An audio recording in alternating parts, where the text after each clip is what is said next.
You're listening to the Huddle Up Podcast with Chad Jensen and Zack Kelberman. Join Broncos Country's deep divers at milehighhuddle.com and sound off. And now it's time to drop some knowledge.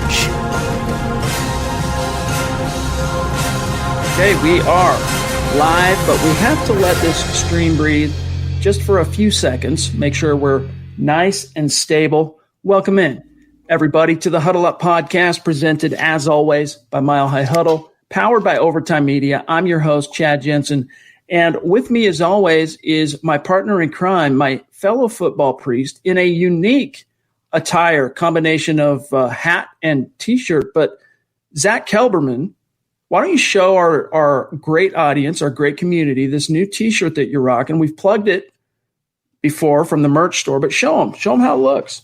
Hold on, let me get rid of the banner so they can see it better. There. Let me hear my mic. And now it's got your handle. Okay. Let them hate. Let them hate. Let them hate. On the back, it's the Huddle Up Podcast. Yeah, keep going. Turn the other way. Turn to your left. Yeah. There. You got locked in hashtag and the Huddle Up Pod logo. I love it, dude. These have been selling like freaking crazy since we debuted them. Yeah, literally got it out of the box an hour ago, put it on. It fits pretty snug, Chad, but very high quality. Not to kind of, pimp our own product right now, but I'm very happy with how they turned out. And anyone who's ordered them, let me know how you like it. I'm very happy to wear it. And I have to say, it's pretty stylish and relevant right now for the Broncos. Absolutely. Looks good. Zach, not a whole lot of breaking news per se to necessarily convey to our community here tonight. However, there was an interesting article that was put out here by Mike Kliss of 9 News. I want to say it was last night, it might have been this morning, but an interesting look at the DeMar Dotson signing, and I think it was the first media availability, the first Denver media guy that Dotson has talked to since signing, which is just a couple of days old, obviously, since that was made official. But Zach, a couple of interesting points that came out of Kliss's article is the fact that DeMar Dotson is all about manifest destiny. As soon as he heard that Juwan James had opted out, he reached out to his agent and said, call the Broncos, tell him I'm interested. He wanted to come to Denver. I don't blame him. I mean, he sees not only a pretty proud historic franchise, but he also sees a young up-and-coming offense, a young hotshot quarterback. And Drew Locke's name, it's funny, in NFL circles from player to player, he has more of a reputation than he does in the national media. The players know what the Broncos are building, but DeMar Dotson also saw an opportunity, Chad. Right now in the NFL, not a lot of starting offensive line spots to go around. These are pretty well established in mid-August. But the Broncos lost their right tackle. Their other right tackles had surgery. He saw a starting opportunity, and that's exactly why he settled for what's a prove-it contract. I love what he's saying so far, Chad, but it's easy to kind of read between the lines and see what his intention is, which is starting. Not that I blame him. Absolutely. Real quick, speaking of Drew Locke, he revealed that, he hasn't had much of a chance to really watch Drew Locke play. I mean, he had his own business to attend to last year, right? He was a starting right tackle in the NFL for the Tampa Bay Buccaneers. Here's what he told Kliss, though, about what he had heard about Drew Locke. Quote, I heard he's really fired up and has got a lot of energy. I've heard nothing but good stuff about him. I haven't gotten a chance to see him play yet, but everybody pretty much loves him, close quote. So Zach, he's touching on his passion. So he's fired up, lots of energy. We saw how he energized the Broncos from week 13 on last year. But interesting that he points to the fact that no one has a bad word to say about Drew Locke that he's come into contact with, that everyone pretty much loves him. It's contagious. We hear that all the time, that personnel and attitude and it factor is contagious. And Drew Locke is proving that not only for his own players. We saw how he galvanized the Broncos on the field. We saw how he led them off the field with the protests this offseason. But when a brand new player who's coming from the NFC, who knows nothing about Denver, nothing about the Broncos, for him to come in and say pretty much everyone loves him, he feels that reputation. When is the last time we could say that about a Broncos quarterback? When is the last time a player signed with Denver because of the pull of the quarterback? That would be Peyton Manning. And that would be 2014, maybe 2015. So a half decade since the Broncos had that star power. And yeah, we've been talking about it for 6 months now. It's all on paper. It's all fluff for now. He has to go out and prove it, but I love every single thing that's coming out about Locke and his influence and the orbit around Denver. He's really taken hold of this franchise, Chad, and now the Broncos are landing players because of him. It's exciting. Indeed. One last thing I want to touch on here from Kliss's article, and it's actually a really good piece. I recommend fans go give it a read over at 9 News. We have some blurbs on it, our own analysis and spin on some of what Dotson told Kliss up at milehighhuddle.com. You can go read that as well. But the one last thing I want to get your take on here, Zach, is Kliss kind of divulged at least some of the contract details. What we had heard with regard to Dotson's deal with the Broncos, of course, was that it was a 1-year deal worth up to $3 million. And we always know that when you hear that verbiage, worth up to, you got escalators, incentives, play time. He's got to hit a lot of different escalators in order to make all that $3 million. But here's what Kliss reported in this article. Quote, Dotson got a 1-year deal that has $400,000 guaranteed and another $100,000 bonus if he makes the Broncos 53-man roster for week 1.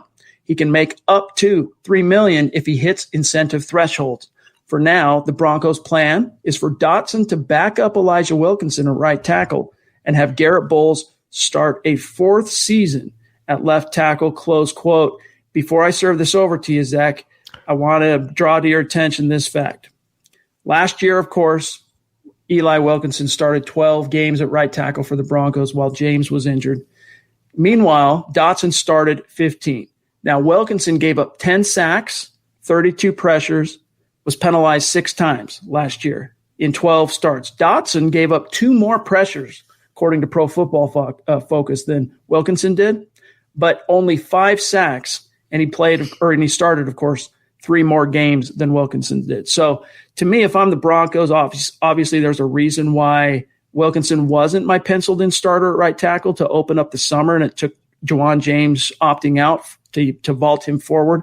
I want to see Dotson, if I'm the coaches, I'm getting him in there, rotating him in there with the first team.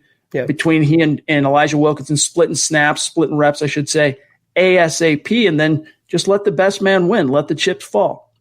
I think I saw it in that article, Chad. You said for now, and you emphasized the for now, and that's exactly what are the key words from Kliss's little blurb. And what Kliss is saying holds water, but there is no freaking way DeMar Dotson is not the week 1 starting right tackle. It would have to be he doesn't know the playbook or he gets injured. But if he can't beat out an unnatural tackle who's coming off surgery, something is wrong there. They did not sign him to be a backup. I think they're saying that to hedge their bets in case Wilkinson does beat him out. But this is a veteran guy who I'm not even talking about the penalties right now, because when you block for Jameis Winston, we talked about this last couple pods. It's a whole different ball game than blocking for Drew Locke or even for Brandon Allen. They don't make mistakes like Jameis Winston does. DeMar Dotson, 100-something starts, Chad. 9 years of experience. He will be your week 1 tackle. And again, the money they gave him, it's literally peanuts for a week 1 starting right tackle in mid-August. One of my favorite sneaky Broncos pickups the last couple years. Well said, my friend. Gang, today is our favorite episode of each and every week. I mean, the superstar segments are growing on us, and they're right up there with the Mile High Mailbag, but this remains our favorite episode of each and every week because we are your football priests. Each and every week, we're here to offer you the absolution and the answers to your burning Broncos questions. So whatever's on your mind, get it in the chat stream. I already see we've got some super chats stacking up. And in fact, real quick, let's grab Paul Jackson because I don't want the stream to jump. Appreciate that donation, Paul. He said, Paul. Got my MHH hat. Thanks, guys. And it looks like from the profile pic, he grabbed the dad hat. Looks good on you, I must say, Paul. Appreciate you. Not counting Peyton, who is the next former or current Bronco to get into the Hall. Atwater. Hashtag state of being Denver Broncos for life. I mean, honestly, probably Von Miller. Yeah. Who do you think? I mean, literally, I was joking and saying Steve Atwater, but yeah, I mean, in terms of first ballot, immediate, I think it has to be Vaughn. No one on the current roster right now is worthy, I think, of Hall of Fame just yet, and they don't have many legends that are getting consideration like the Gradishars or like the Carl Mecklenburgs. The next guy to go in the Hall, who's still playing, is definitely Vaughn. I mean, you could make an argument for Demaryius Thomas at some point, but he's probably more of a guy that lands, his ceiling with regard to, career accolades. It's probably going to be Ring of Fame as opposed to Hall of Fame. I don't think he'll end up getting over the 10K barrier, and that's crucial. He's got a world championship. He's got, multiple Pro Bowls, but can you tell the story of the era that Thomas was in the league? Can you tell the story of the NFL without Thomas? What's your answer to that? I think he's the Hall of Very Good. And what would Demaryius Thomas be without Peyton Manning? I mean, not to take anything away from DT. He was a good player even with Tim Tebow, obviously. But Peyton just took his game to a next level, and he did that with so many other receivers, even Julius Thomas. When Peyton was gone, Julius Thomas was a jag. So it was the Peyton factor bumping everyone up. I like DT for what he contributed, Chad, when he held on to the football and then when he was on the field, but not the Hall of Fame. He was literally a jag, Julius Thomas, when Peyton Manning was. Yeah. All right, gang, we're going to dive into the chat stream, find out what is on your minds, get it in there. We'll be with you shortly. First, just a couple of quick matters of business. Make sure you're following the podcast on Twitter at HuddleUpPod. That's how you keep your finger on the pulse of what's happening with this show in real time. And then while you're at it, make sure you're also following the mother account, as I like to call it, at Mile High Huddle. If you get those two boxes, if you will, checked on Twitter, you're following them both, you're not going to miss anything as it relates to the podcast, and you're certainly not going to miss any breaking Broncos news or analysis, and that is crucial. Also, gang, as we talked about at the top of the show, if you want to get yourself one of those awesome Let 'Em Hate t-shirts, one of these hats, we got hoodies, we got face masks, we got mugs, we got a little something for everybody. Head on over to huddleuppod.com, just like Paul rocking the dad hat, the MHH dad hat. He got it at huddleuppod.com. Go get your swag on. It's another great way to support what we do here at MHH. And then also we want to draw your attention to, especially we want to speak to our Facebook audience. So many of you reach out to us. You want to learn, you want to know how you can support MHH like you see our Super Chat Superstars doing on YouTube. There is a way, and that's by becoming officially a supporter. I'm going to go ahead and put the link here to become a supporter on Facebook in the chat stream. If you're in a position, check that out. It all helps. It all allows Zach and I and John and all the other podcasts and all the other writers to continue to bring you this content, not just the live streams, but all the written content, the videos that we do. It gives us the opportunity to do that. And real quick, I've been saying I was going to do this. I'm going to go ahead and pull the trigger on this. It's not the greatest infographic, so bear with me. But a shout out to the supporters on Facebook who've signed up this week. Gerald Hendy, Roger Gutke. We got Pobby's on there. She supports on Super Chat. She supports on Facebook. Jerry Hollins, another guy, supports on Facebook, supports on YouTube. Chris Hernandez as well, right up there, one of our MHH Mount Rushmore guys. Steve Griffith, Emmy Lee, and I think I might actually be – I got to get rid of the ticker for a second. And Michael Lewis. Okay, there we go. So shout out to you guys. We really appreciate your support. It means a lot to us. And if you guys are on Facebook – you want to jump in, we got the link in the chat stream. Last thing, gang, if you're not in a position to support what we're doing with financially, it's all good. Each and every one of you can do these three things: subscribe, like, share. Those three things, you have no idea organically how much it helps. Zach and I and all the podcasts continue to do what we love to do and bring you this content. This is the Overtime Podcast Network. All right, Zach, let's see what is on the minds of the community here tonight. As I scroll down, lots of conversation. Man, it's the conversation in the community on YouTube especially is just prolific. I love seeing it. And I'm jealous sometimes that I can't just hang out in the chat and just go back and forth with you guys. I actually got to provide you content. Mark Langley jumping in on Super Chat, bonafide superstar. Appreciate you, Mark. It's good to see you as always, my friend. He says, "What's up, my guys? Just wanted to say hi. And to my fellow Broncos country community, hashtag Sir Mundungi was awesome.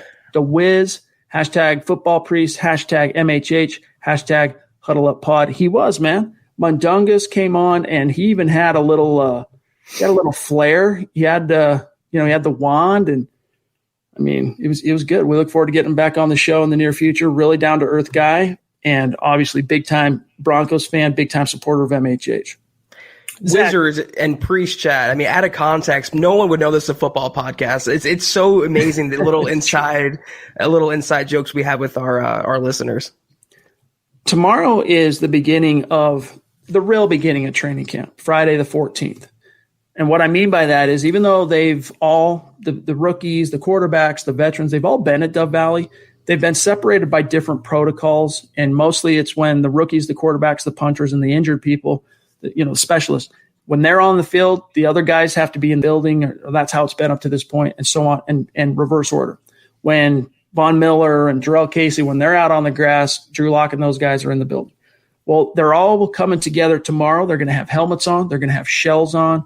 And it really begins in earnest tomorrow. However, having said that, Zach, there is some buzz that has emanated from Dove Valley since training camp, since they at least showed up at the building. Can you call it training camp? I still call it training camp. But one of those is something that we picked up today. Luke Patterson had it for us at Mile High Huddle. If you guys are following him on Twitter, you'll already know this. If not, make sure you do at Luke Patterson LP.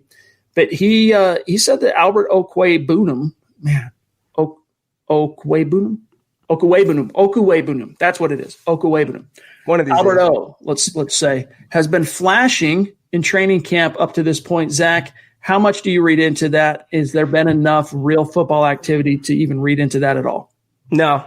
You know what? As much as I like to be optimistic at this time of the year, Chad, it's literally you going out to the backyard of the park and throwing a football around. It's literally that elementary, and it's going to ramp up like you mentioned. But to this point, I'm not forming opinions or anything definitive on anyone right now. Jake Butt was catching passes. He was looking pretty good in shorts and a t-shirt. It doesn't mean he's healthy. It doesn't mean he's pushing for a role in the team. So when these padded practices start and NFL training camp, Broncos camp feels like Broncos camp, then I will start looking at the players and judging them. But to this point, it doesn't hold much to me.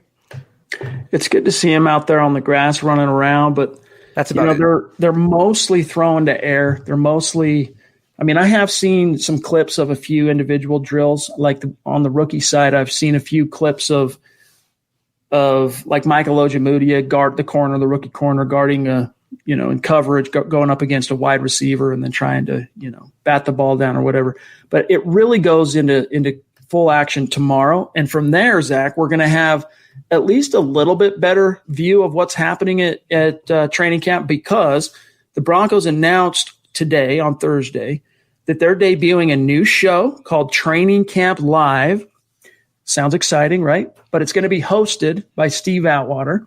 Let me just read you this one quick paragraph from the press release they sent out to us. It says that Steve Atwater will host. He'll have special guests on that will give fans an inside look at Broncos training camp. The show will be streamed on denverbroncos.com, on the Broncos app, Facebook, and YouTube channels. Will include opportunities for fans to vote on show elements, win special prizes.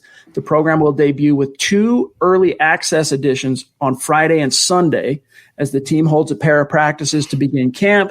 Fans will get their first glimpse of the Broncos in pads on Monday as Training Camp Live presented by, they have a sponsor here, Swings into Full Gear. So, Zach, we heard from, I think it was the Browns, but I could be misremembering who the team was that was just going to live stream the entirety of training camp for the fans, since fans aren't allowed to be in attendance this year, and we all know why.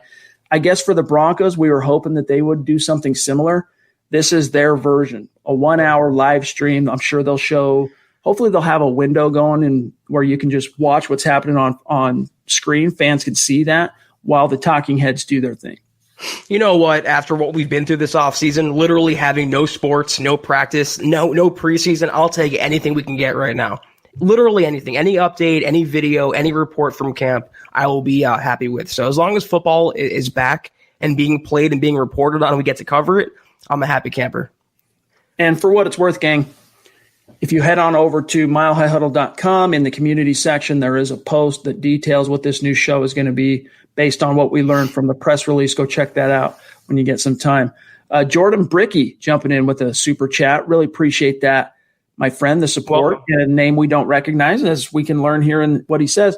First time catching live. Great job. A newer listener. Awesome, Jordan.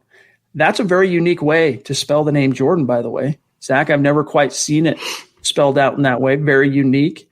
I thought it was Gordon with a silent E. Maybe it is. I think it's Jordan, though. I'll be honest with you. Probably it's like it's like half of George and Dan. So Jordan would be my guess. For those listening, it's Geordan. Anyway, Jordan, appreciate you, my friend. Make sure if you're on Twitter, you reach out, connect with us, let us know who you are so that we can shout you out after the show. Drop us a question, too, if you have one. Anything you got, put it there, my friend. All right, let me see here. All right, bear with me 1 second. Lots of, oh, by the way, we got Eclipse, Stormborn in the house. We got Terry Randall. We got Duke. Chris Hernandez is with us. Awesome. James Campbell's back in the house. James, we needed you last night, dude. I can't even remember what it was now that we were all stumped on. What was Sack leader last season. Yeah. Yeah. Anyway, we needed your statistical prowess. And anyway, we're just glad to have you back in the house with us, my friend. Edward Keating jumping in, showing some love, bona fide superstar. Thank you, Ed. Appreciate you, Ed. He says, I agree with Zach.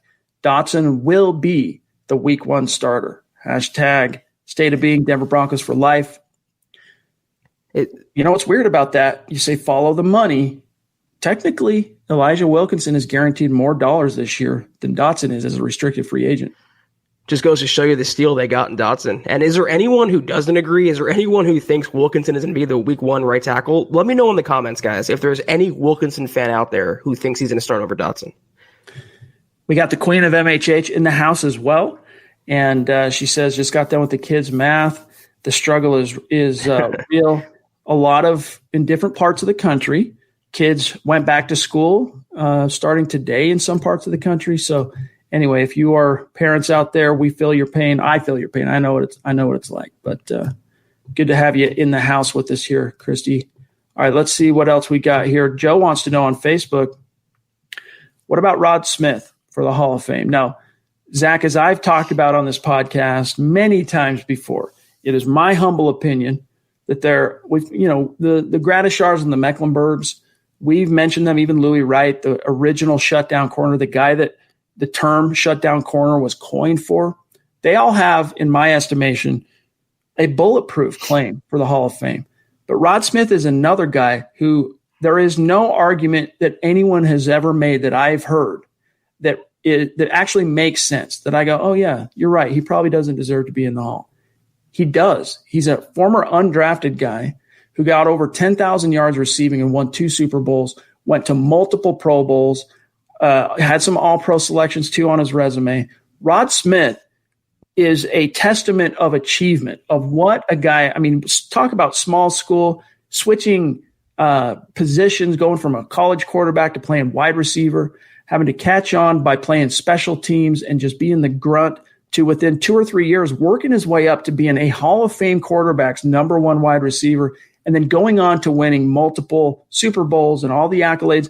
Rod Smith, in my humble opinion, absolutely deserves and should be in the Hall of Fame. It's another travesty and miscarriage of justice. But, Zach, I'm also smart enough to know that the best predictor of future behavior is past behavior.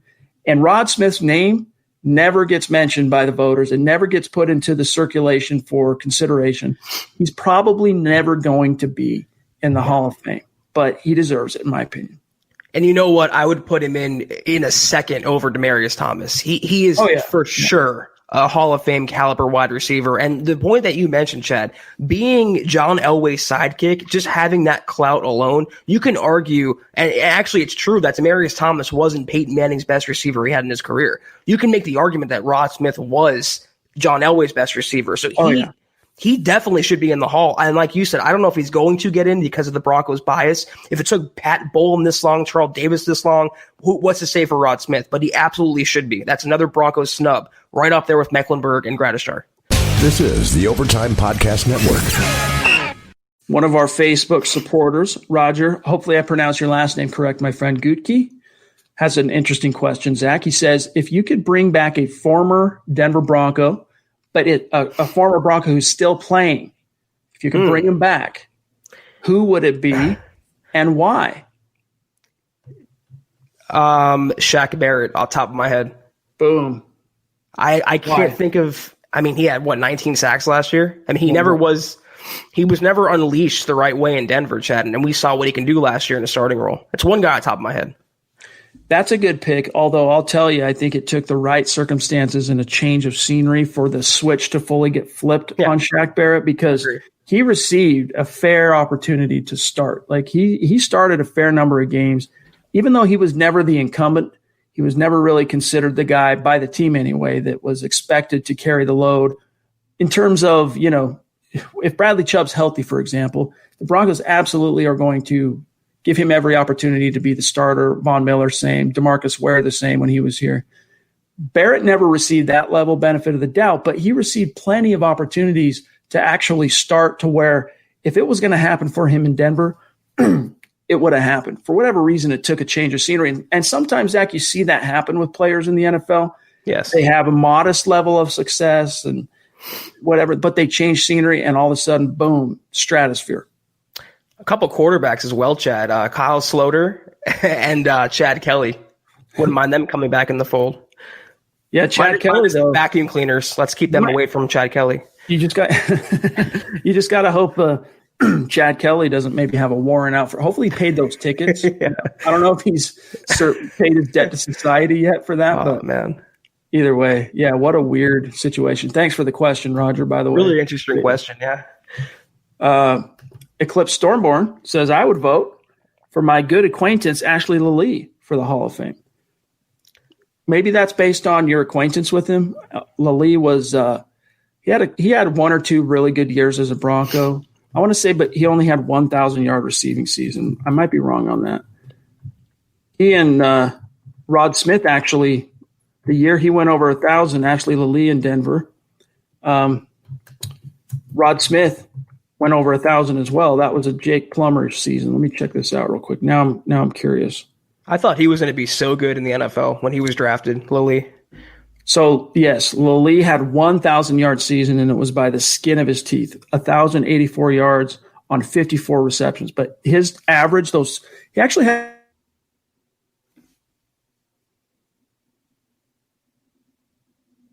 2003. That was Jake Plummer's first year in Denver. He averaged 17 yards per reception, which is serious. His third year, though, and it was the same year he got his 1,000 yards, Lilly had 20.1 yards per reception. That's huge, dude. He was just a bomb. I mean, all that yardage he put up, the 1,084 yards, much of it was just huge, big splash plays between Plummer and him. And then the next year, 2005, this was the year in which the Broncos got all the way to the AFC title game only to lose to the Pittsburgh Steelers. He averaged over 18 yards per reception. So he was, I don't know.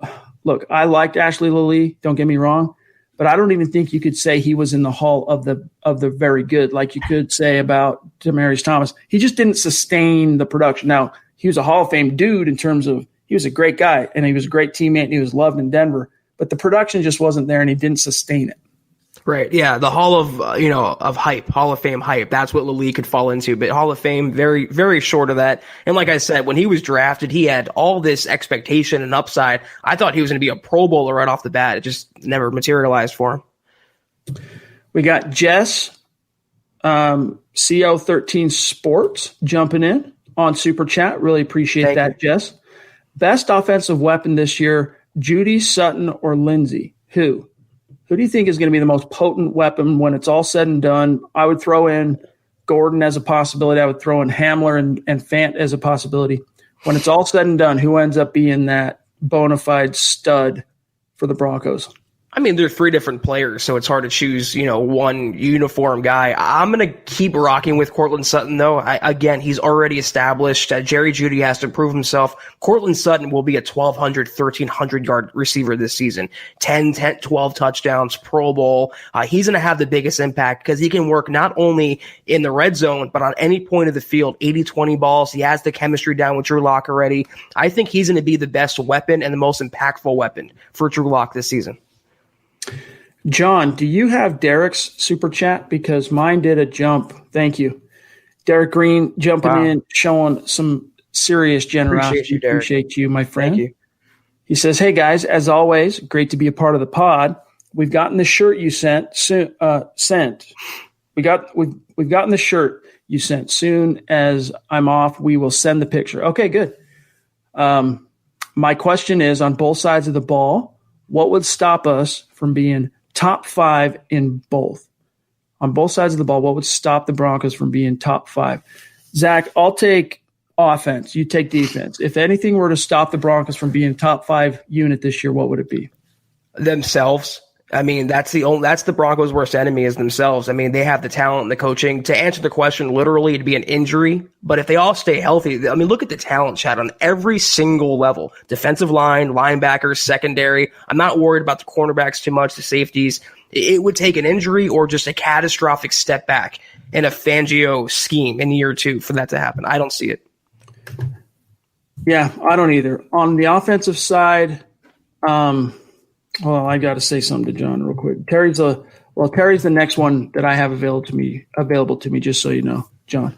All right. For me though, what could hold the Broncos offense back? Top 5, I think is, that's still putting them maybe a little bit too far up there. They're top 5 in potential. Don't get me wrong, but they got to go out there and prove it. So I'm going to say, what would hold the Broncos back from achieving their potential? Whether that is top 5, whether that's top 10, whatever, I would say Drew Locke would have to come out and just not be the guy that he appears to be or that he appeared to be last year. Like, not so much a step back, but just kind of a failure to launch in year 2. And, right now expectations are sky high because of the way second-year quarterbacks have just dominated the league in recent years, all the way from Carson Wentz to Patrick Mahomes to Lamar Jackson.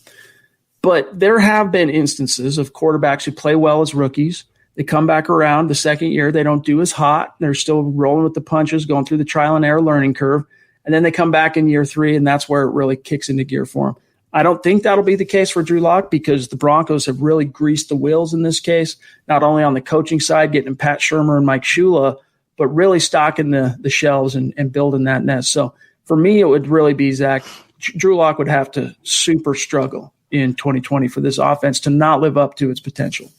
Let me just add, though, that even if he doesn't struggle, I don't want Broncos fans to expect top 5. That would take a lot. I think if he develops on schedule, Locke and the rest of the Broncos offense, they can be a top 12 unit, top 10 unit maybe, but top 5 in his first starting season, no offseason, no preseason, limited training camp. You have all these new receivers and moving parts and running backs. It's going to take some time for Locke to get to where he needs to be. So I wouldn't go out and expecting the Broncos offense to match the Broncos defense. If they can have a top 5 defense and a top 12 offense, that's a playoff team. That would be good enough. This is the Overtime Podcast Network. Absolutely. We got Josh Alstrom jumping in. Really appreciate that. Super, my friend. Thank you, Josh. He says Noah Fant will break out. I agree with you that he's a great candidate for that, and I think he's going to have a big second season. I think he's this year's Cortland Sutton for what it's worth. And as I talked about on last night's show, I did a Sports Illustrated hit with the New York studio earlier this week, and they wanted to talk Noah Fant, and that was the main topic.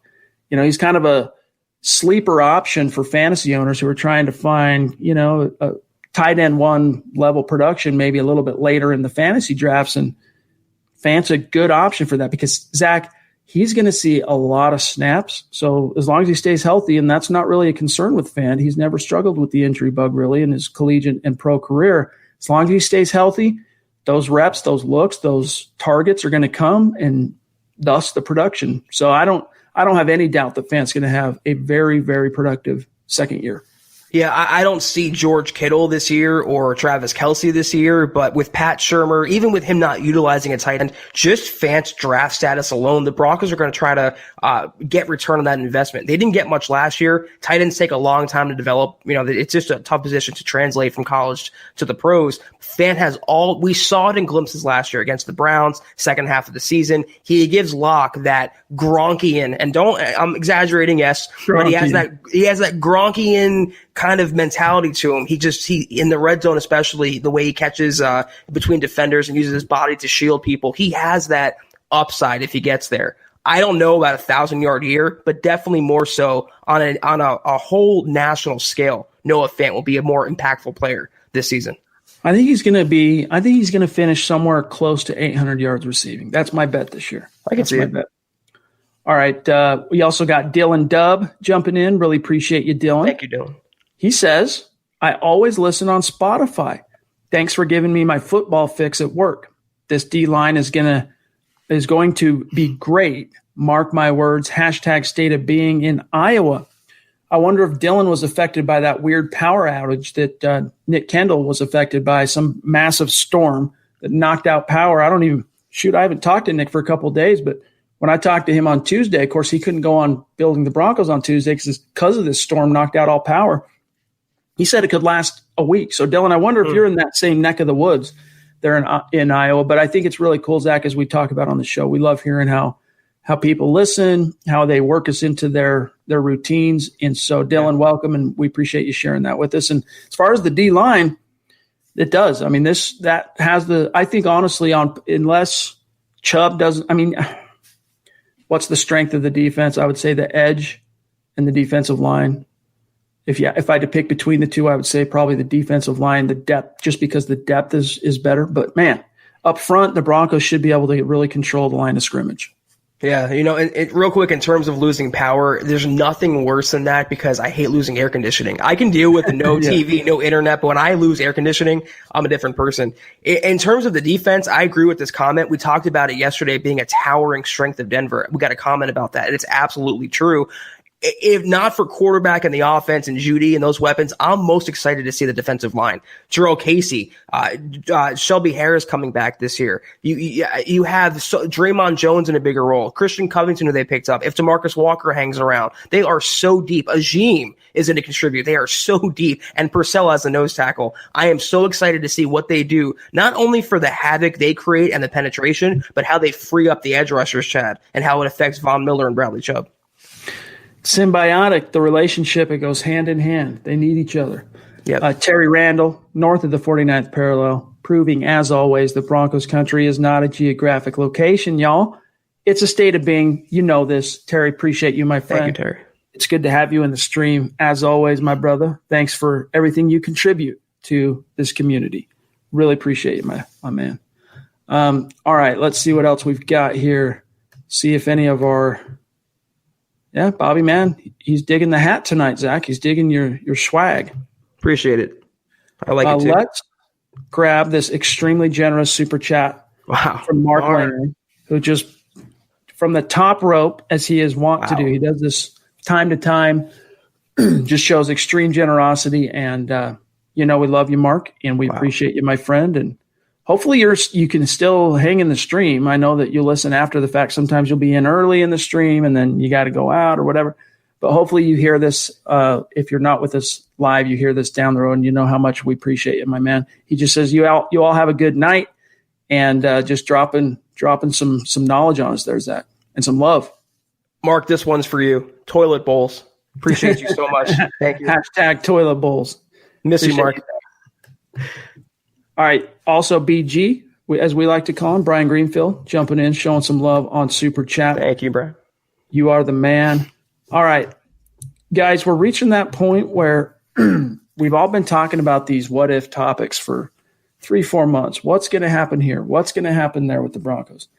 Tomorrow, though, things really start getting off. I mean, it really is going to be picking up. So I think by the time we circle back with you guys, Zach and I, Sunday night for Sunday night's podcast, we're going to have quite a bit more to start sinking our teeth into by way of buzz for what it's worth as well.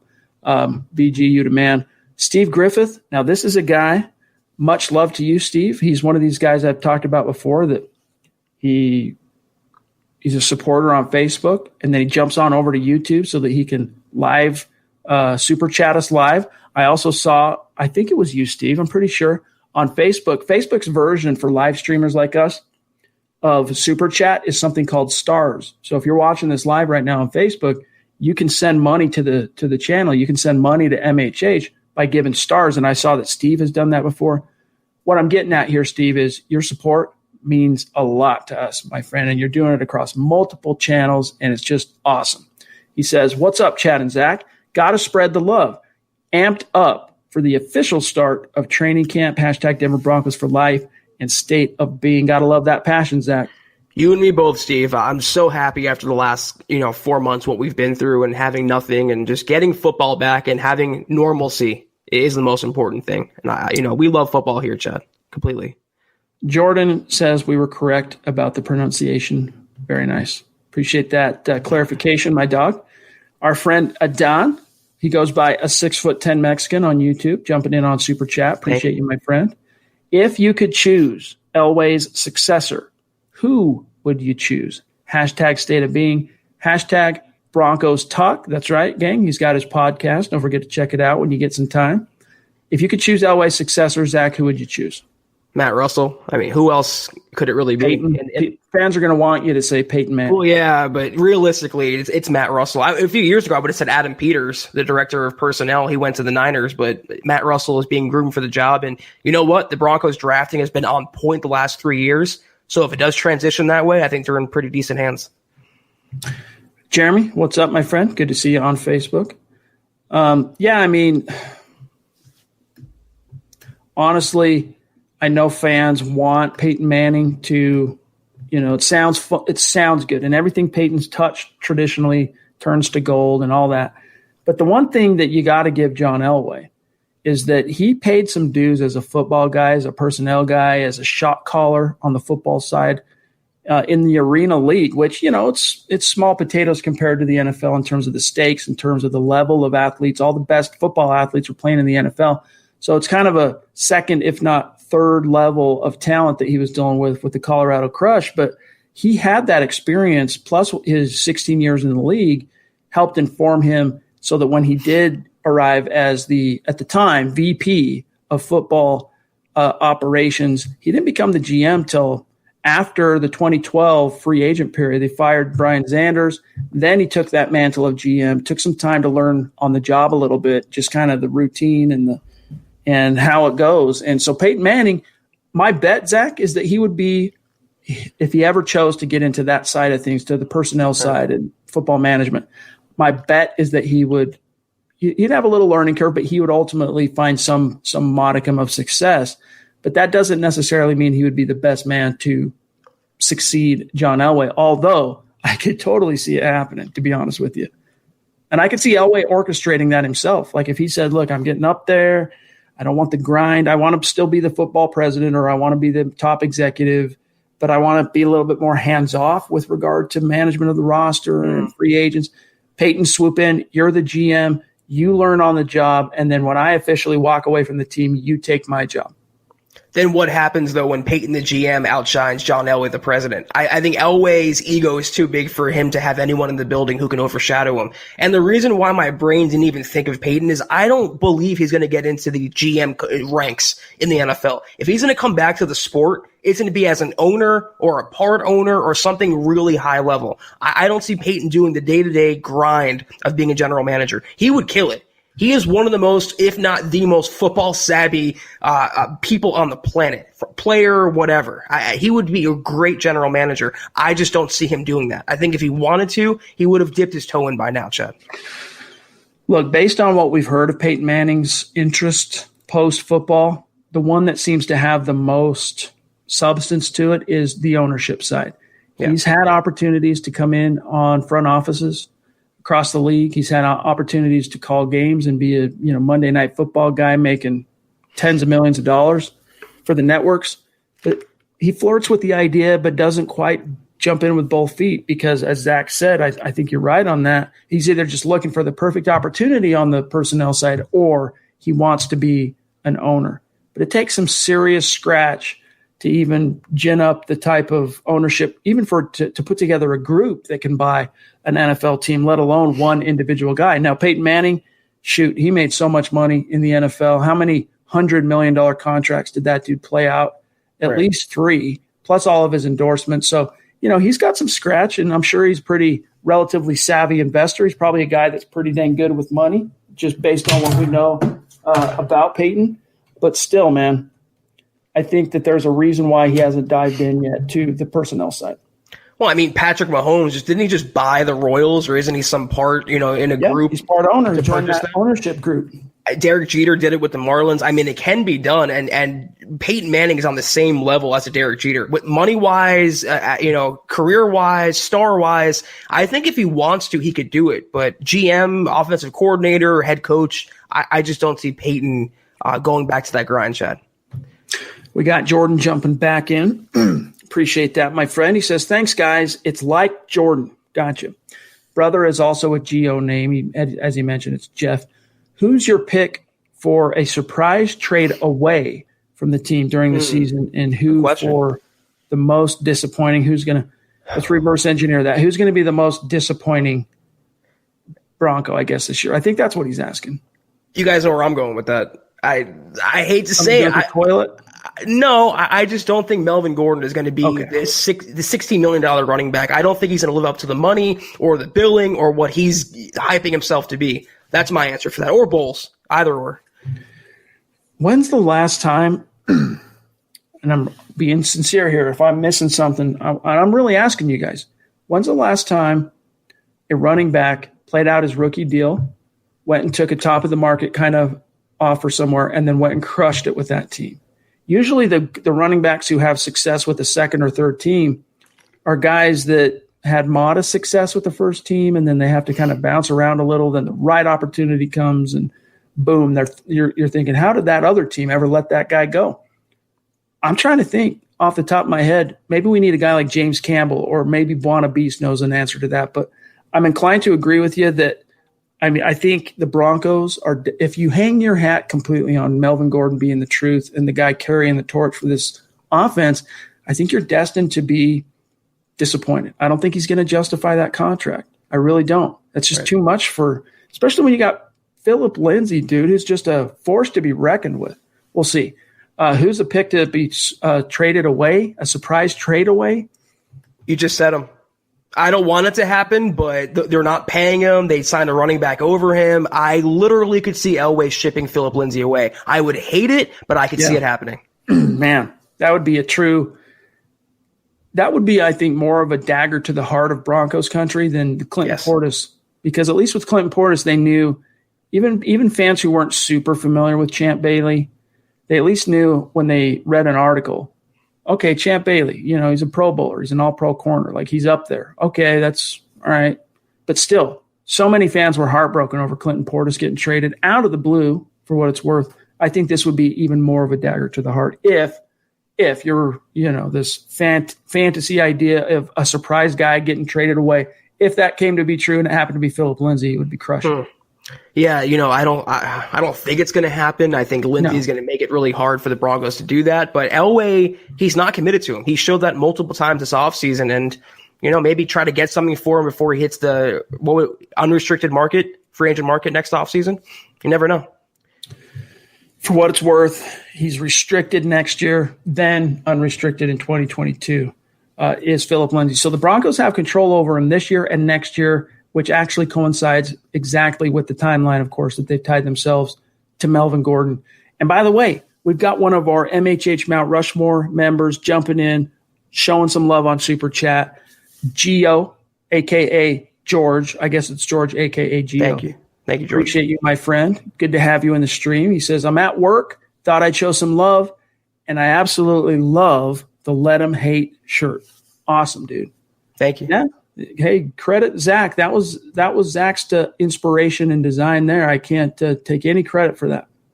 It speaks to me, Chad, the expression, let him hate. The Broncos will prove him wrong. Yep, and it's something we've been saying all offseason. HuddleUpPod.com. Get yours. Check it out. All right, let me see what else we got here. Bear with us here, gang, for just a second. I got to catch up in the stream. The Wizard, the Wizzy and the Hizzy. Mundungus jumping in on Super Chat. Appreciate you, bro. Thank you, sir. He says, sorry I'm late, guys. I was trying to convince Jawan James that you don't need to wear a mask while online shopping and that drawn on eyebrows aren't real eyebrows. Hashtag eyebrow opt-out. That's good. Oh, man. You're bringing the funny, dude. We need it. We need it. I could see that too, man. Wearing a mask while online shopping. No comment on that one. No comment. All right. My chat just did a jump, John, so I'm going to try and scroll back up. We got Ed jumping back in, showing some serious love. Appreciate you, my friend. How many yards and touchdowns do you think Locke will have this year? Zach, this is a question that we get from time to time. We're always happy to answer it because it's fun to kind of spitball and project a little bit. My answer is going to be somewhere around 3,800 yards and probably somewhere around 23 to 25 touchdowns. Now, I'm very much open to the possibility of the touchdowns and the yardage being more than that, but I think that's a solid level of expectation, just looking at past quarterbacks that Shermer and Shula have worked with, and considering it's his second year and a first year as a full-time starter, that's about where I'm setting my expectations. Literally perfectly agree with you right there. I don't think it's going to be 4,000, but I don't think it's going to be 3,000. So somewhere 32 to 3,500 yards, somewhere 22 to 25 touchdowns. It's not going to be 30 touchdowns. A really, really solid first full-time season, though, for Locke is upcoming. I'm right there with you, Chad. Now, obviously, if Locke were to become that next great second-year quarterback to just blow the doors down, it would take a lot more than 3,800 yards and 23, 24, 25 touchdowns to kind of check that box and qualify. But look, he doesn't need to be that. He doesn't need to be this year's Lamar Jackson. He doesn't need to be 2018's second coming of Patrick Mahomes, because the talent is there offensively for him to lean on his role players, lean on his skill position guys, 2 Pro Bowl running backs. He doesn't have to be the man. I mean, even look at Lamar Jackson in Baltimore. Like, he kind of has to be the guy. Like, he has to. I mean, you could say every quarterback has to create offense, but in the case of Lamar Jackson, he really has to be the impetus. Like, he has to create. Now, they've done a good job of, they brought in some additional talent for him, but in Drew Locke's case, he is loaded for bear on this hunt. So in that same sense, I could, you can say, well, he's not going to have to do it alone. And, maybe the expectations should be slightly mitigated. They're going to run the ball a lot. But at the same time, Zach, because those pieces are in place and you got Pat Shermer, X's and O's acumen, all that, who knows, man? Maybe he will have over 4,000 yards and he'll have 30-something touchdowns and just blow the doors down. It's deja vu, because I've been saying this point the last 3 off seasons at least. They don't need the Broncos an all-pro quarterback, like your point you just made. They don't need a Pro Bowler. They don't need an all-star. They need someone just in the upper half of the NFL. A top 15 guy, a top 12 guy. You put a top 12 quarterback with a top 12 defense, this talent, this coaching, the Broncos have an easier schedule. You give them just solid, consistent, good quarterbacking, it's a dangerous, dangerous team. Look at what Tannehill did for Tennessee last year. That offense went through Derrick Henry. They went to within 1 game of the Super Bowl because the quarterback stepped up. He wasn't the best we ever saw. He wasn't Brady in his prime, but he was good enough to help that team win. And if Locke can just be good enough, if he can be good, they're going to be very, very tough to beat this year. We got David Kilgore, one of our MHH Mount Rushmore members. David, thank you. One of my favorite community profile picks, because he's got the football priest hat and he's got the MHH face mask. A total boss. Appreciate that generosity, man. It means a lot to us. Yeah. My friend, he says, are you guys concerned at all about our secondary? If Callahan can't go, are we in trouble? Hashtag Kansas Broncos fan. Very cool. State of being guy right there. Zach, Callahan, if he has his health problems, it really is going to come down to, you got to hope Fangio's right, and that 1 or 2 of those young guys that they're expecting to take a step here in 2020 take that step. And if that happens, they'll probably be okay. But I really do think that if this secondary is going to play up to its potential, they need Callahan in the nickel. And he's a very talented player. Like, we clown on him because of, we make fun of him because we haven't seen him actually play a game as a Bronco quite yet, and we joke and stuff. But he played at a Pro Bowl level in that last year. You could argue his last 2 years in Chicago, but especially that final season. He missed the last 3 games because of the same foot that ended up plaguing him in 2019. But Callahan's integral to this defense being able to do the things Vic Fangio wants to do. If he can't go this year, I'm not pressing the panic button, but my hand is hovering right above it. I would be concerned for this Broncos secondary. Who else would take the slot role? Boye can't play there. I don't want to rely on Michael O to play there as starting out. I mean, Duke Dawson, Isaac Yadam, they don't really – Devontae Bosby's an outside guy. They don't really have another slot cornerback. And Bryce Callahan is basically Chris Harris Jr. They lost Chris Harris Jr. Now, if they lose Bryce Callahan, they're double in a whammy now. So it would be concerning for me. And this is why Chad and I have been saying they should have signed another cornerback. I mean, Logan Ryan's still out there. He can play all over the secondary. Not saying the Broncos should sign him, but this is why we would have liked a little more reinforcement in that secondary. Just in case, Bosby doesn't come back healthy. Callahan gets hurt again. Michael O starts to out the gates. They needed another guy in that secondary.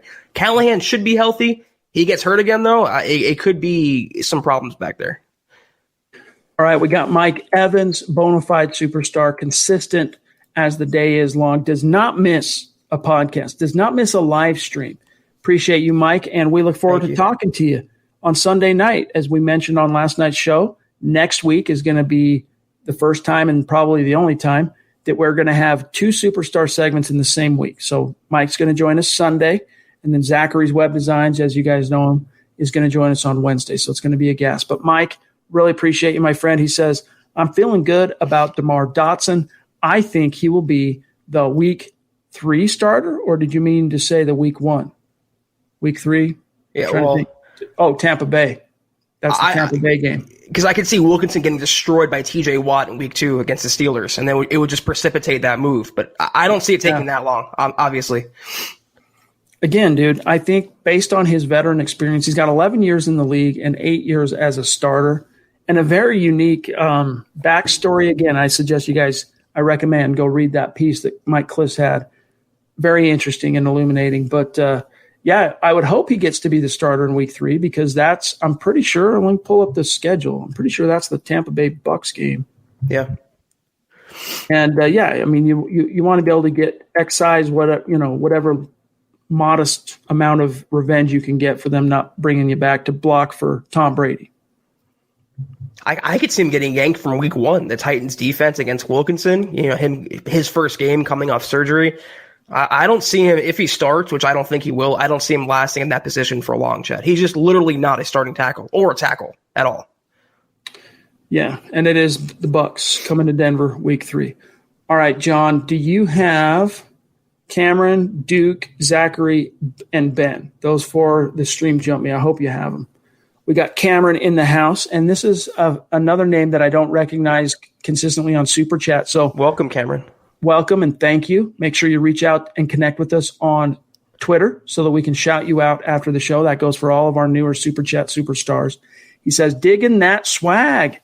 How big of a deal do you think drops will be for this young team? Jerry Judy, KJ Hamler, Deshaun Hamilton, and Noah Fant have all had some issues previously. I mean, it'll happen time to time.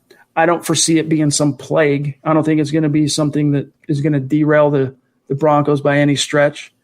And Jerry Judy, I'm trying to think, does he have any reputation for drops? I mean, every wide receiver has a few drops each year. It's just part of the game. But nevertheless, either way, I'm not so worried about it. You, Zach? No, there's no Demaryius Thomas on this team. And like you said, Chad, drops are going to happen. They're part of the game. But the good thing about Locke is he throws a very catchable ball. Tight spiral, soft delivery. I'm not worried about drops for the Broncos offense. Duke jumping in. Duke. Super Chat. Being the boss that he is. Appreciate you, my friend. And did you show him what you got behind you, Doug? Look at that, Duke. Bookshelf is getting filled out because of you. Love the book. Appreciate it so much. Thank you again. He says, I'll definitely take a reliable Dotson, even though mediocre, over a player like James that has hurt the Broncos due to his unreliability. Excellent point, man. Excellent point. And I think it's a perspective that most Broncos fans at this stage would agree with, and maybe even the Broncos themselves, to be honest with you. God, Chad, after what we've witnessed at right tackle the last 5 years, I would, again, just be reliable, be consistent, even at left tackle with Garrett Bowles being so unreliable and unstable. Just be consistent. He's going to have some penalties, Dotson, if he starts. Every player gets penalties. He's going to have some holdings, but he's going to be the best right tackle the Broncos have had in quite a while. Not that it's saying much, but I definitely agree with that comment. Just be reliable. Best ability, Chad, is availability. Boom. Speaking of Z-Dub, here he is in the house. Love it. Appreciate that generosity. Thank you, Zachary. He says, Chad and Zach, I just want to give some love to MHH. Because of you guys, I made 2 close best friends, and because of it, I am so grateful and blessed for you. That's very cool. Hashtag Wednesday is going to be an amazing opportunity. And yeah, Zachary, that's really cool for us to hear. It's cool to see how these relationships and the chemistry and the bonds that are taking shape within the MHH community. And Zachary, we're looking forward to having you on next Wednesday. It's going to be a gas, my friend. Yeah, Zach, thank you so much for your support, and we're glad you're enjoying yourselves, and we're very happy to meet you and cross paths with you, and looking forward to talking with you on Wednesday. And then we've got Mr. Ben Roth in the hizzy. It's been a minute since we've seen you in the stream, my friend. It's good to have you. Thanks for the super chat. He says, what percentage of fans do you think will be allowed at Broncos games if you had to guesstimate? I'm guessing 25% at first, hopefully more later on. That sounds about right if they are allowed at any point in this season to attend. You know, something interesting that has been put forth that's building some steam out there is the idea of fan pods, which is this idea of social distancing obviously is still going to be paramount until a vaccine is achieved. And in the case of these vast empty stadiums, the idea of, I don't know if they meant covered, you know, like they're in some little mini dome, but like literally these little sections of these fan pods in different parts of the stadium that are separated by real distance, so that the only ones that they have to worry about infection or whatever are the people within their own pod. The pods on the other side of the stadium don't have to worry about this pod infecting them because there are. What's going on? But here's the thing, though. They're going to have to get creative on some level if they're going to let fans walk through the gates at any of these stadiums. It's just, you know, hearing you talk about that, Chad, it's just another reminder. We're so used to what's going on lately, but can you imagine a year ago if we would have said this out loud? Fan pods at the stadium, social distancing. It's still crazy what's going on. To answer the question, though, I think 25% would be a best case scenario to start the season, especially since the first 6 to 8 rows are going to be advertising sponsors to make up for the lost revenue. As the season goes on, I don't think the NFL would risk having more people in the stadium. Whatever they can get in is what they're going to get in. Better than no fans. But I'd say 25% is an overly, I wouldn't say overly optimistic, but that's about where the highest point I would put it. Honestly, if stadiums go to similar lengths that they do with the facilities to account for, you know, you got the Purell stations at every turn, you know, you account for some social distancing maybe. But if fans are willing to mask up and fans are willing to, you know, you're going to have the first 8 or 9 rows blocked off. That's a given. We know that's happening this year. But if fans are masked up, I don't see what the problem is of if a blue-blooded American wants to walk through a stadium and for whatever risk they want to take on themselves, whatever it might be, if it's their decision, I don't see why, especially if they're going to mask up and do their part. Because someone, who was it? It was a coach that said this, and now I can't remember who it was to credit him, dang it. But anyway, they said that the mentality we all need to have is, with regard to masks, is act as if you have the bug. So what would you do if you had the bug and you didn't want to expose it to other people? You mask up.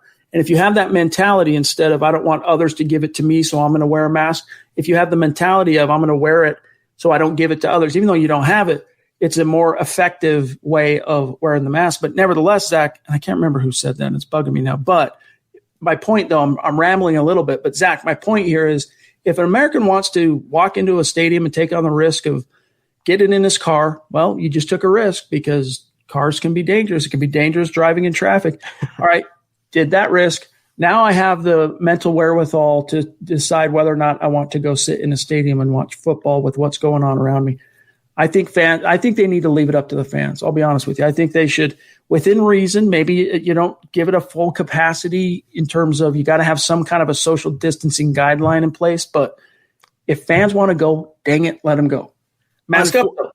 Unfortunately, it's not up to the teams or the fans, though. It's up to the governors. So if Jared Polis, whatever, however you pronounce his name, the governor of Colorado, if he says that, if there's an outbreak in cases or a surge, no fans at all, and then he's going to cut them off. Look at the Jets and the Giants. Phil Murphy, I think, is the governor of Jersey, and there's no fans at the games this year. It's 0, not even 5%. So that's the only thing that's standing between fans going to stadiums and teams having fans in their stadiums is the political aspect to it, like everything else. Mm-hmm. And look, Jared Polis has done a good job, I think, managing his situation in the fair state of Colorado. He does a great job. If the teams came up with some kind of a solution for social distancing and they already sent their letters out to season ticket holders on what to expect this year. If I'm the governor, or I should say, if I'm the Broncos, I'm putting a call in saying, hey man, let us do it. If people want to come, if they're willing to mask up, and they want to come, and we do it with, some level of preventative measures with Purell stations and social distancing, let us do it. Like, I'd be trying to really lobby with the state to make that happen. Anyway, Kevin jumping in, KP in the house, showing some love. Appreciate you, dog. He says, where are the Chiefs getting all this money? Signed Kelsey today, which, big deal for Travis Kelsey, the tight end.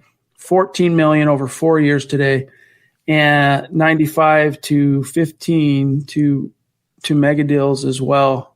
Chris Jones and Mahomes. Right. Yeah, that's a thing that was a lament for many Broncos fans today as they saw that deal with Travis Kelsey on the heels of the deal for the other two, as he mentions there, and go, John Elway can rub a few pennies together and figure out a long-term deal for Justin Simmons. Right. I get the argument that it's not apples to apples, but I think it's a fair point fans are making at this stage. Like, if you wanted to get that deal done, you didn't really have the excuse of lower potential revenue as a viable excuse. And I think that's a decision that's going to haunt the Broncos, because I think Simmons is going to come in and have another all-pro level year, and his price tag's only going to climb. 2 points about this. First of all, I said it on a pod when they signed Mahomes. Brett Veach, the Chiefs GM, is probably a top 3 guy in the NFL. To have as little money as he did and to sign your 3 cornerstone players to extensions, just great job making things happen. Second of all, the salary cap, I said it before, I'll say it again, it is a myth. It was back in March. The Chiefs didn't have enough money to buy a PS4, and they give Patrick Mahomes a $500 million contract. They locked down Chris Jones, who everyone said would walk after the season. They re-signed Travis Kelsey to a market, not resetting contract, but up there with George Kittle. It's a myth. You can always finesse it. You can always be flexible with it. And these teams, the Cowboys said this about Dak Prescott yesterday. They blamed COVID for not signing him. It's not because of that. No. If you want it badly enough, you will make it happen. It's a myth. It's very fluid. You can massage the salary cap. If they wanted to sign Simmons, you can blame Stevie all you want. It's because they didn't want to pay him what he wanted to be paid. It's as simple as that. It's a talking point. It's a convenient excuse. That's all it is. It's not the truth.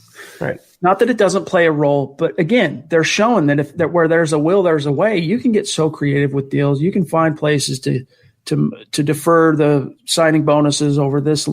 There's a lot of roster magic that these cap wizards can execute. And John Elway just decided to kick that can down the road. And I think fans are justified to seeing all these deals going down in Kansas City, superstar deals, to question why it didn't happen. What the heck? And I think Elway's going to pay the price eventually for it. And unfortunately, I think what that means is he's either going to have to pay it a premium down the road, which if he wasn't willing to pay a premium this year, what would make him then want to pay it a premium down the road? You think, well, my only answer to that is Elway wants to see Justin Simmons do it again. And if he does it again, he'll pony up the cash. All right, we are way over an hour. I just realized that. Gosh, time flies when you're having fun. So let's literally power through these really quickly here. Zach, we got Roger jumping back in. Another guy jumping from Facebook onto YouTube so that they can super chat. Much love to you, Roger. Appreciate your generosity as a Facebook supporter and then also as a superstar. Other than Locke's strong arm, what other strengths does he have? How mobile is he? Roger, he's very mobile. He's like a point guard out there. He's a former basketball guy. In fact, basketball is probably his first love. But he's athletic. He's smart. He proved that last year. He's got a work ethic. He eats, breathes, sleeps football. I mean, he's magnetic personality when it comes to leadership traits and getting guys to follow him. I guess the question at this stage is what cons does he have? What traits that you need for the quarterback in the NFL does Locke not possess? That's probably the better question. Experience. And that's through no fault of his own. He has everything else. Charisma, the it factor, intangibles. He really is a complete package for the most part. And he's slipperier than you think he is in the pocket. His sack escapability last year, that stat proved that, Chad. We got Dennis Woods jumping in. Appreciate you, my friend. Thank you. Superstar. He says, no questions. Just want to show some love and appreciation.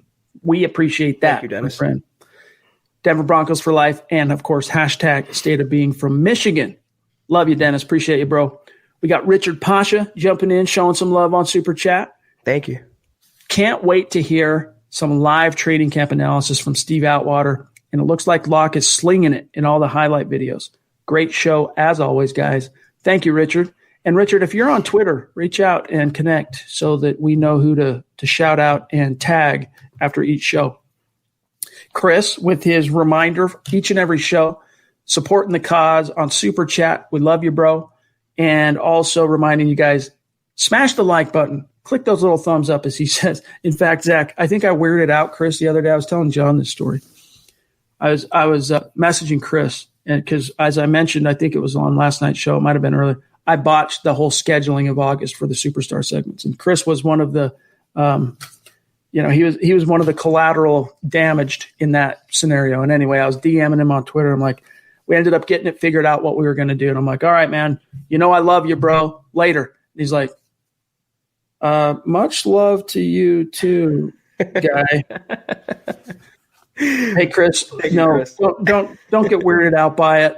I just was taught that you tell people how you feel about them. That's all, and it's nothing weird about it, dog. I love you. It's all good. Okay, as another man loveth another. What's the phrase? Platonics. All right, so don't get too weirded out by it, Chris. He's harmless, Chris. Don't worry. Very. All right, we are way over, so let me try and John. I don't know if you've already got one here queued up, but we don't like to leave any of our superstars out in the cold. Mundungus, appreciate you, my friend. Anyone else think James is a Nair commercial gone?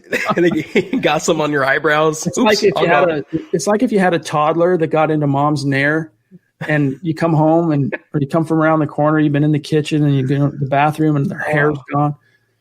Excellent joke from the Wiz. Appreciate you, my friend. John, I'm checking to see if there's anyone else we might have missed here. I got to jump into YouTube real quick and see. Oh, do you have Pobby? Because Mundungus is the next closest one. I don't know if you got her. There she is. Wow. God bless her. Pobby. She's a Facebook supporter. She's a Super Chat superstar first. Then she's MHH Mount Rushmore. Then when we put out the call to action on Facebook to become a supporter, she supports over there. Anyway, Pobby, we love you. We appreciate you. Thanks for what you do for MHH and for the Huddle Up podcast and what you mean to the community. So thank you for being with us again tonight. All right, what about Ron Dubb? Do you have Ron Dubb? John, no? Okay, let me do it the old-fashioned way because we do not leave any of our superstars out in the cold, even on the nights where we run a little bit long, but we'll be okay here. I just got to – oh, awesome. Good to hear. Good to hear. She got her power back, did Pobby. All right, let me see here. And I keep trying to tell all of our by the way, for what it's worth, Pobby, I keep trying to tell the other podcasts, it's not Pabby, it's not Paby, it's Pobby. Get it straight.